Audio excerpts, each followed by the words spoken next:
What's up, guys? So today we are going to cover projections. So what is a projection? A projection is a two-dimensional representation of a three-dimensional structure.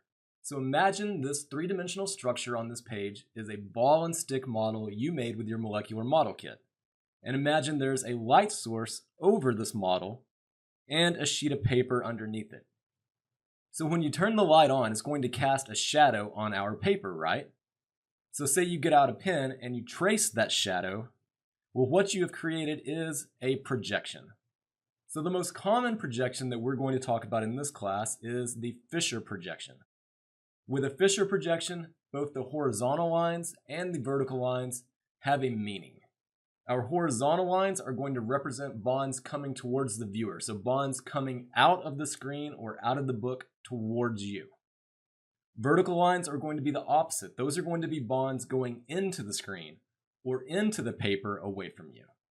And whether we're drawing a Fischer projection for a monosaccharide or for an amino acid when we get to the proteins module, we're always going to put the carbonyl at the top.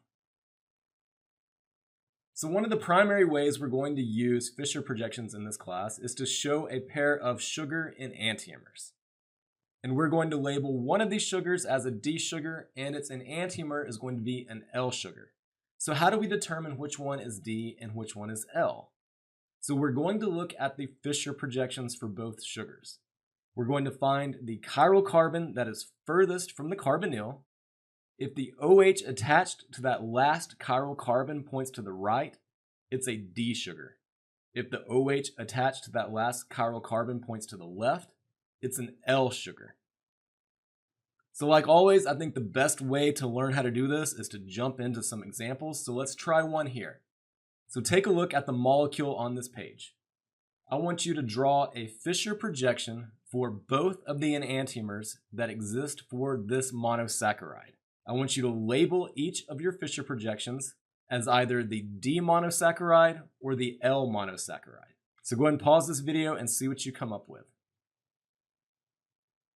Okay, let's see what you came up with.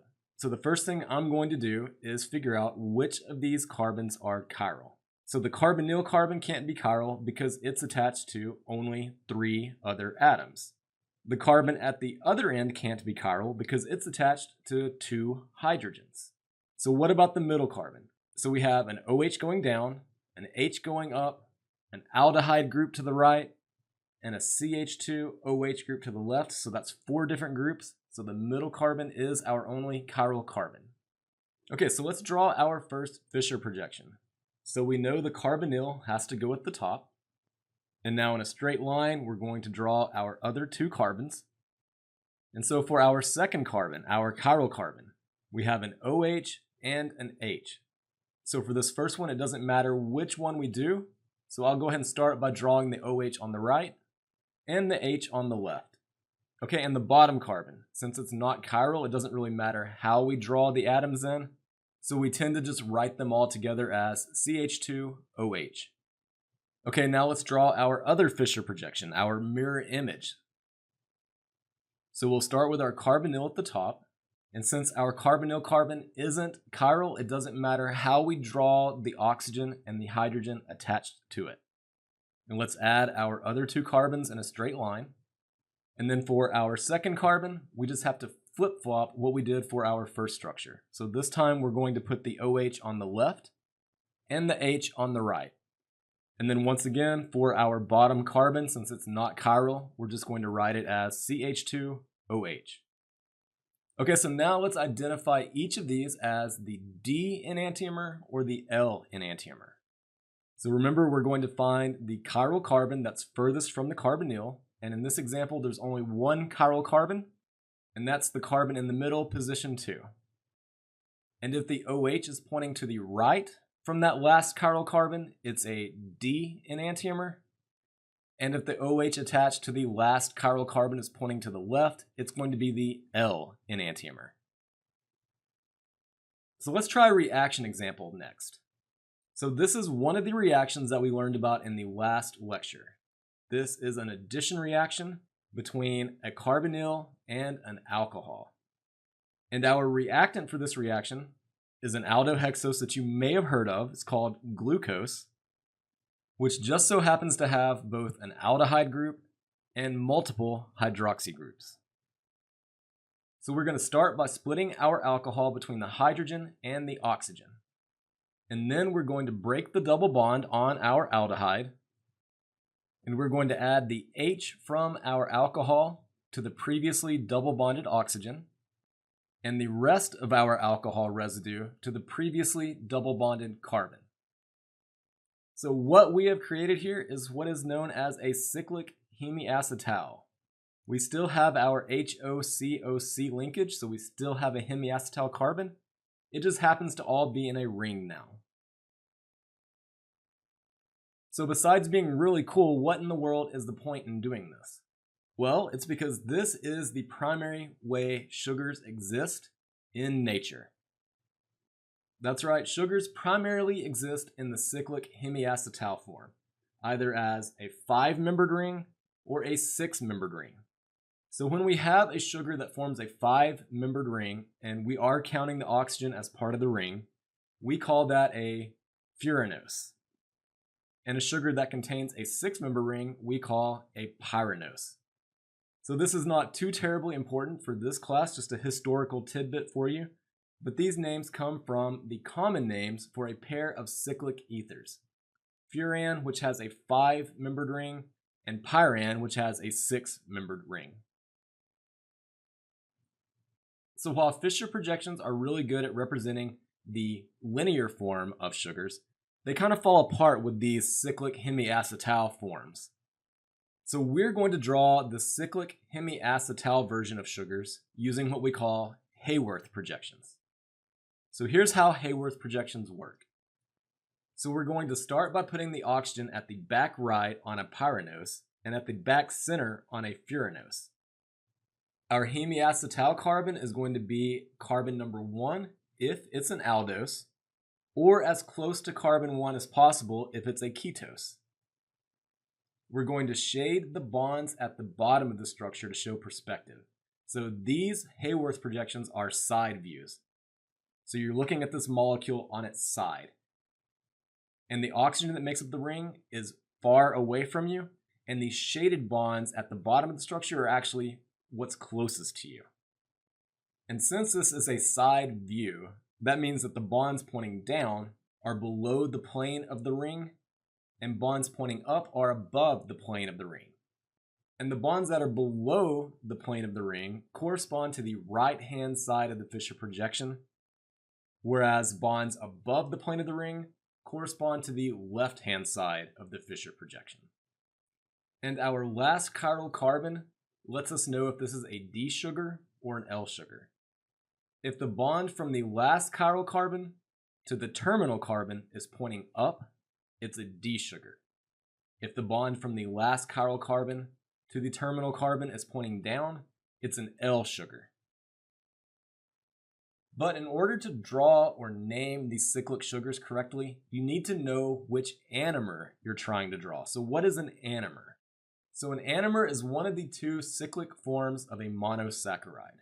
So even though I said earlier that these monosaccharides exist primarily in the cyclic form, they're not in the cyclic form 100% of the time. In fact, they're constantly opening up to the linear form and then closing back up to the cyclic form. So just like the hemiacetal reactions that we talked about in the last lecture, there exists an equilibrium between the hemiacetal version and the alcohol and aldehyde version. And this continuous process of opening up the cyclic version of the sugar and closing it back up is known as mutarotation. But since there is free rotation around this bond when the sugar is in the open form, when it closes back up, the oxygen could be pointing down, or it could have rotated and be pointing up. So if the OH attached to the hemiacetal carbon is pointing down, we refer to this as the alpha anomer. And if the OH attached to the hemiacetal carbon is pointing up, this is the beta anomer. Okay, so let's name us a cyclic sugar. So remember, you don't have to memorize the name of any monosaccharides in this class. Whenever I ask you to name a cyclic monosaccharide, I'm going to give you the name of the linear form to start with. Okay, so here's how it works. We're going to start with the anomer. So we're going to add alpha or beta at the beginning, followed by the enantiomer, so either D or L, then the linear sugar name. We're going to drop the SE at the end of the sugar name and replace it with pyranose or furanose. Okay, so let's go ahead and try a couple examples. So this molecule on the left is the cyclic form of glucose, and this molecule on the right is the cyclic form of fructose. So go ahead and pause this video and see if you can come up with proper names for both of these cyclic monosaccharides. Okay, let's see what you came up with. So we'll start with our cyclic glucose. So the OH attached to our hemiacetal carbon, also known as the anomeric carbon, is pointing down. So this is the alpha anomer. The bond between our last chiral carbon and our terminal carbon is pointing up. So this is a D enantiomer. And this is a 6-carbon ring.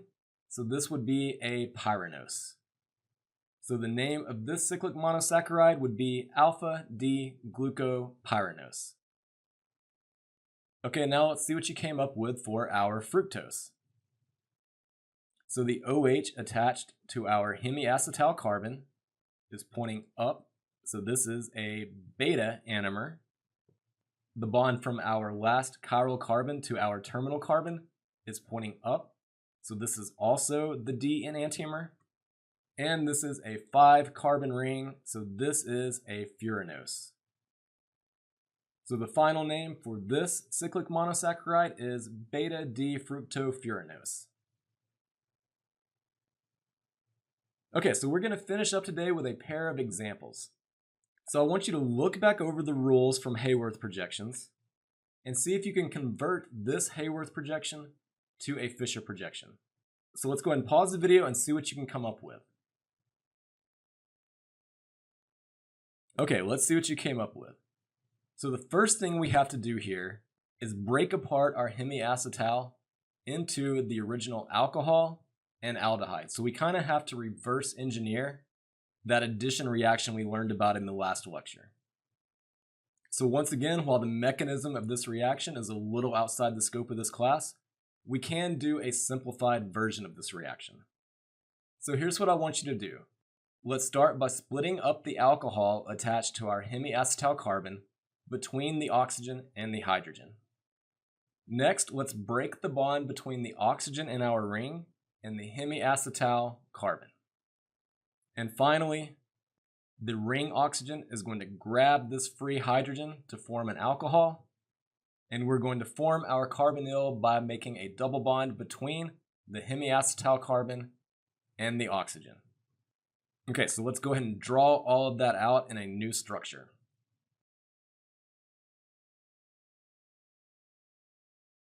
Okay, so if you haven't already, go ahead and pause the video again and see if you can finish this problem out. So one thing that might help, before you draw your Fischer projection, go ahead and number the carbon atoms on this molecule and go ahead and identify which carbon atoms are chiral. Okay, so let's number our carbon atoms and let's identify which carbons are chiral. Okay, so now let's convert our open structure to a Fischer projection. So we're going to start by putting the carbonyl at the top and then draw a straight line going down to represent the rest of our carbons. And since we have 4 chiral carbons, that means we're going to have 4 pairs of horizontal bonds coming out of our Fischer projection. And our terminal carbon, carbon number 6, is not chiral, so we can just simply write CH2OH. Okay, let's start filling in our middle carbons. So for carbon 2, our first chiral carbon, the OH is below the plane of the ring, so that's going to correspond to the right side of the Fischer projection. For carbon 3, the OH is above the ring of the plane, so that's going to correspond to the left side of the Fischer projection. Same thing for carbon 4. The OH is above the ring of the plane, so that's going to correspond to the left side of the Fischer projection. And so our fifth carbon, the last chiral carbon, that's what decides whether this molecule is the D enantiomer or the L enantiomer. And since the bond from carbon 5 to carbon 6 is pointing up, that means it's going to be the D enantiomer. So our OH has to go on the right and our H on the left. Okay, let's try another one. So go ahead and pause your video and see if you can convert this Haworth projection to a Fischer projection.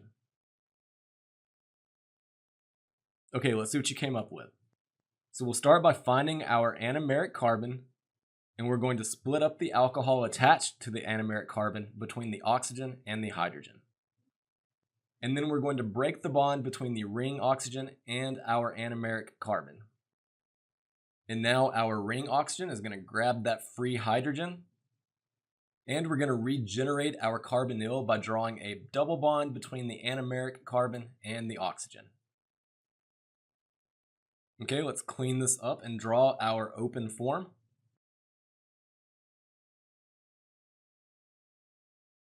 Okay, it looks like I got everything. So now let's number our open form so that the ketone gets the lowest possible number.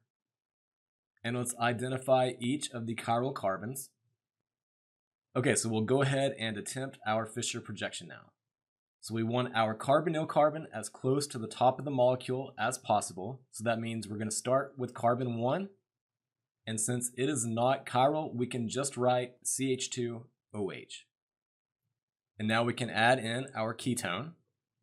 And once again, since it's not chiral, it doesn't matter which direction we draw the oxygen. Okay, and now we can draw the rest of our carbons as a straight line. And we have 3 chiral carbons. So we should have 3 pairs of horizontal bonds coming out of our Fischer projection.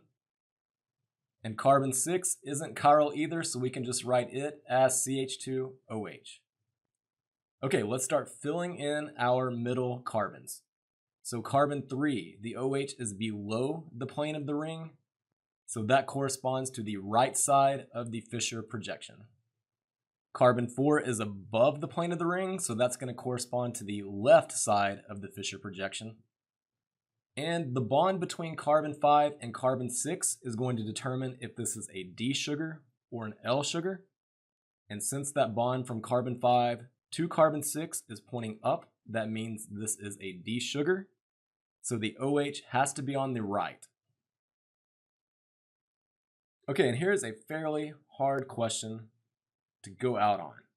I want you to draw a Fischer projection for the molecule below, and then identify it as either D or L. So here's my hint for you.